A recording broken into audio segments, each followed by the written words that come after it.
ఎన్నేళ్ళయిందో నన్ను నేను ఇంత అందంగా చూసుకుని.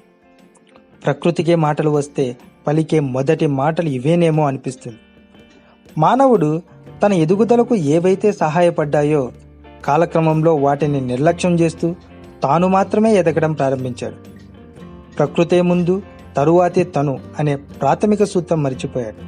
కానీ ఈ లాక్డౌన్ నేపథ్యంలో ప్రకృతి తనకు తానుగా పునర్జీవనం పొందుతూ ఇప్పటికైనా సరే నాతో దోస్తీ కడితే మానవాళికి వెలకట్టలేని సంపదను అందించడానికి తాను సిద్ధమనే సందేశాన్ని ఇచ్చింది.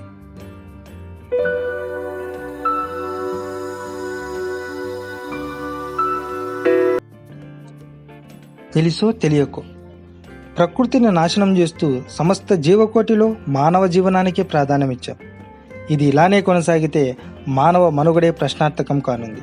ఇప్పుడు ఈ విషయం అందరికీ తెలుసు, కానీ స్వార్థ ప్రయోజనాల కోసం ఏ దేశానికి ఆ దేశం, ఏ సంస్థకు ఆ సంస్థ చూసి చూడనట్లుగా ప్రవర్తిస్తున్నాయి.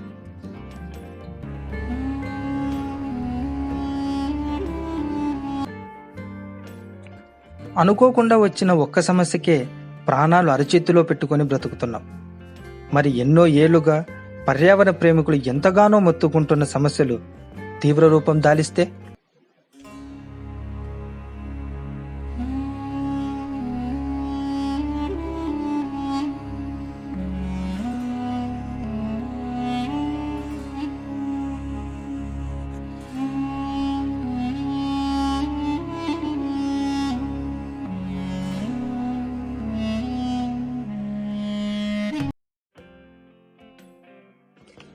అభివృద్ధి పేరుతో వనరుల వినియోగంలో విచ్చలవిడితనం ఆపకపోతే రాబోవు కాలం దినదిన గండంగా మారుతుంది అనడంలో ఎటువంటి అనుమానం లేదు.